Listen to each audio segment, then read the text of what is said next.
তাদের সন্তান আমাদেরকে মৃত্যুর ভয় দেখাইস না, আমাদেরকে জেল জুলুমের ভয় দেখাইস না। শাইখুলিদের সন্তান রেগুলার পরোয়া করে না, কথা কও।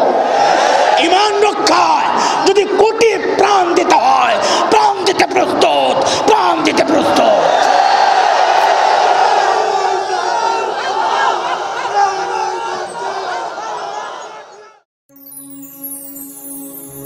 আসসালামু আলাইকুম আল কারীমে স্বাগতম।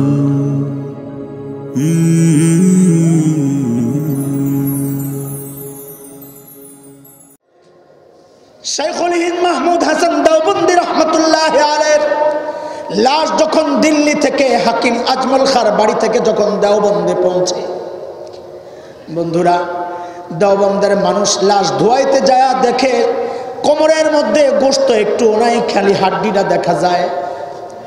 লোকেরা বড় মোহাব্বত করত, পিঠের মধ্যে ছিদ্র ছিদ্র ছিদ্র। আরে আমার আকাবির আসলাফ সাহাবীদের নমুনা হযরত ওমর একদিন খাব্বাবকে ডাক দিয়ে বলেন, এ খাব্বাব, আপনার মুশরিকরা আপনার উপর যে নির্যাতন করেছে একটু দেখান না কোথায় কোথায় আছে। হযরত খাব্বাব বলেন, ওমর আপনি সইতে পারবেন না। হযরত ওমর বলেন, না একটু দেখান।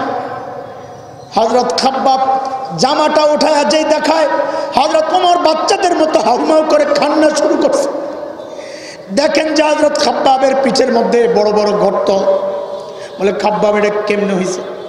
বলে, আমার পিটাইতে পিটাইতে তারা যখন কাহিল হয়ে যাইত তখন লোহা গরম করে করে আমার শরীরের মধ্যে ঢুকাইয়া দিত।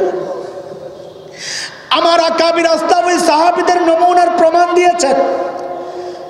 শাইখুল হিন্দ মাহমুদ হাসান দেওবন্দি রহমতুল্লাহ আলাইহির কোমরে কোনো গোশত নাই, পিঠের মধ্যে ওই যে ছিদ্র ছিদ্র গর্ত গর্ত। দেওবন্দবাসী, দেওবন্দের গ্রামের মানুষ, সহজ সরল মানুষ বুঝে না এগুলা, কান্না শুরু করছে। ঘরের লোকদেরকে জিজ্ঞেস করে, শাইখুল হিন্দের এমন কি সমস্যা ছিল, এইরকম গর্ত কেন হয়েছে? কেউ জানে না, কেউ জানে না। কলকাতায় ছিলেন শাইখুল হিন্দের খাস শাগরেদ হযরত হুসাইন আহমদ মাদানী রহমতুল্লাহ আলাইহি। ওস্তাদের মৃত্যুর খবর শুনে যখন তিনি দেওবন্দ পৌঁছেন, লোকেরা এসে জিজ্ঞেস করে, হযরত আপনার ওস্তাদের পিঠের এই অবস্থা কেন, কোমরের এই অবস্থা কেন? আপনি ছাড়া তো কেউ জানার কথা না। হযরত হুসাইন আহমদ মাদানী বলেন, আমার উস্তাদকে প্রতিদিন মাল্টার দ্বীপে ইংরেজরা পিটায়া পিটায়া যখন কাহিল হয়ে যেত, আহারে জ্বলন্ত আংরা ছড়াইয়া দিয়া শাইখুল হিন্দকে খালি গায়ে শোয়া দিত। বলতো, এখনো সময় আছে, আমাদের ক্ষমতা মেনে নাও, আমরা তোমাকে ছেড়ে দিব। কিন্তু শাইখুল হিন্দের একটাই কথা, আমার শরীর থেকে রূহ তো নিতে পারবা, কিন্তু আমার কলব থেকে তোমরা ঈমান খুলতে পারবা না। তাদের সন্তান আমাদেরকে মৃত্যুর ভয় দেখাইস না, আমাদেরকে জেল জুলুমের ভয় দেখাইস না। শাইখুলিদের সন্তান রেগুলার পরোয়া করে না, কথা কও। ঈমান রক্ষায় যদি কোটি প্রাণ দিতে হয়, প্রাণ দিতে প্রস্তুত, প্রাণ দিতে প্রস্তুত।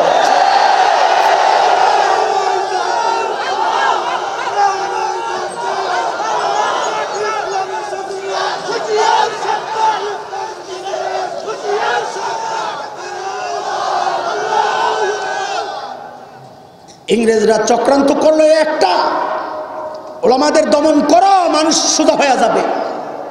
সাথে আরেকটা চক্রান্ত তারা করলো, সেটা হচ্ছে মুসলমানদের ভিতরে, মুসলমানদের সুরতে শত্রু ঢুকায়া দাও।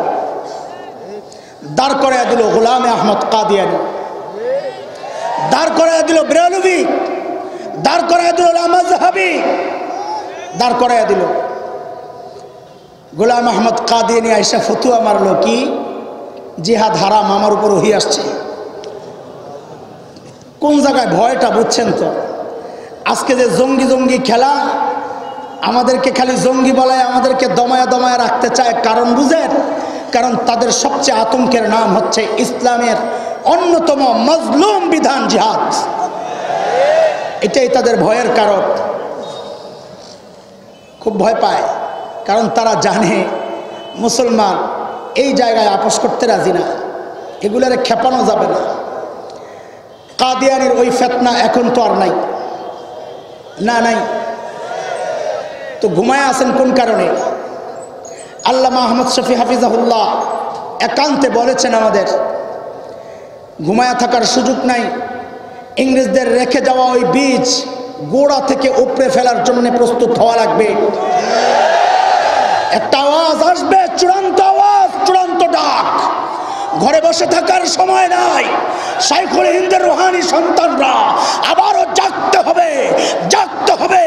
নবী প্রেমিকদের এই জমিনে কাদিয়ানীদেরকে তাকতে দেওয়া হবে না, তাকতে দেওয়া হবে না।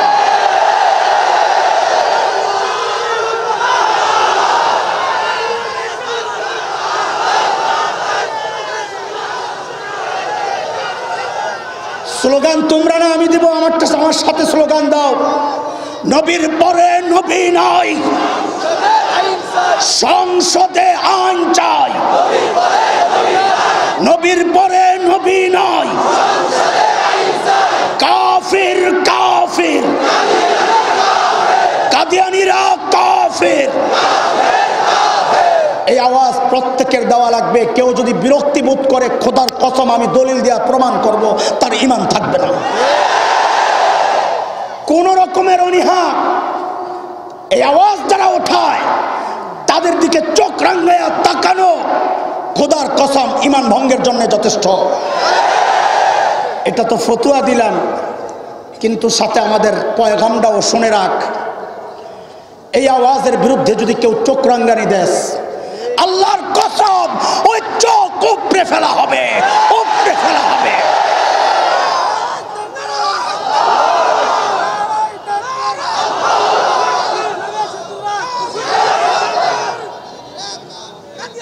ইসলামের শত্রুরা হুঁশিয়ার আছে, হুঁশিয়ার তুমি হও। ইসলামের শত্রুরা বড় হুঁশিয়ার, হুঁশিয়ার আমাদের হওয়া দরকার। ঘুমানোর সময় নাই। স্বাধীনতা বিপন্ন আজকে, খালি ইসলাম না, আমার স্বাধীনতাও আজকে বিপন্ন। চক্রান্ত চলছে নানামুখী। ইংরেজদের সেই বিষ কিন্তু শেষ হয় নাই, বিষের বিষক্রিয়া আজও আছে। একদম সমূলে ধ্বংস করে ইনশাআল্লাহ এই জমিনকে চক্রান্ত মুক্ত করতে হবে, চক্রান্ত মুক্ত করতে হবে। তুমি কোন দল করো আমার জানার দরকার নাই। যদি দেশকে ভালোবাসো এই আওয়াজে একত্রতা ঘোষণা করা লাগবে। নাইলে বুঝবো তুমি বর্তমান সময়ের নতুন রাজাকার। এই হিন্দুস্তানি রাজাকারদের আশ্রয় মুসলমানদের দেশে হবে না। এটা হাফিজির জমিন, এটা শাহজালালের জমিন, লাখো তাওহীদি জনতার জমিন। এই জমিনে নাস্তিকবাদ থাকতে পারবে না, এই জমিনে নবীর দুশমন থাকতে পারবে না। আমাদের একটাই আওয়াজ, কাউকে ক্ষমতা থেকে নামাতে আমরা আন্দোলন করি না, ক্ষমতায় ওঠানোর আন্দোলন করি না। নবী প্রেমিকদের একটাই কথা, নবীকে নিয়ে যারা কটূক্তি করবে তাদের মৃত্যুদণ্ড চাই, মৃত্যুদণ্ড চাই।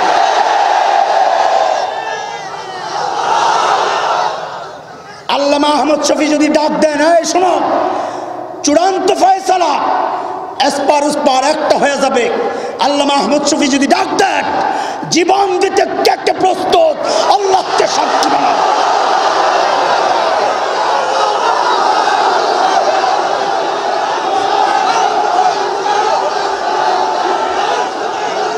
বসি।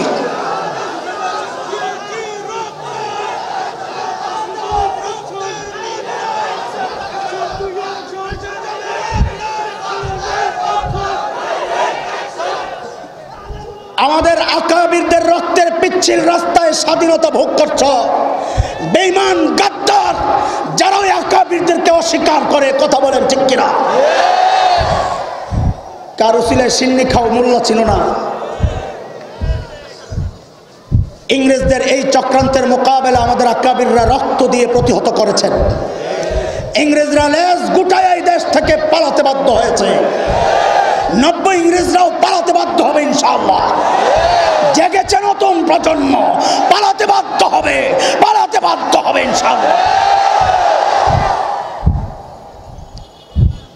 ঘুমায় থাকার সময় নাই, জাগো। এটা দেশপ্রেমের অংশ, এটা দেশপ্রেমের অংশ। আমার দেশের মানচিত্র আক্রান্ত হবে। এই জন্যে বঙ্গবন্ধু এই দেশের জন্য স্বাধীনতা আমাদেরকে এনে দেন নাই, এই জন্যে আমাদের মহান নেতারা রক্ত দেন নাই, এই জন্যে শহীদরা রক্ত দেন নাই কাউকে হালুয়া রুটি খাওয়ানোর জন্যে। স্বাধীনভাবে বাঁচার জন্যে তারা রক্ত দিয়েছেন, স্বাধীনভাবে বাঁচার জন্যে তারা জেল খেটেছেন, জেলখানায় নিজের জীবন শেষ করেছেন স্বাধীনভাবে বাঁচার জন্যে। সেই স্বাধীনতাই যদি বিপন্ন হয়, মুক্তিযুদ্ধের এই নতুন প্রজন্ম চুপ থাকবে না ইনশাআল্লাহ। মোহতারাম হাজরিন, আমাদের আকাবির আসলাফরা কাদিয়ানি ফিতনার বিরুদ্ধে রুখে দাঁড়ালেন। Hey there. Subscribe to my channel. And also press this bell icon, so you never miss any new updates, cause whenever we upload new video you will get a notification on your phone.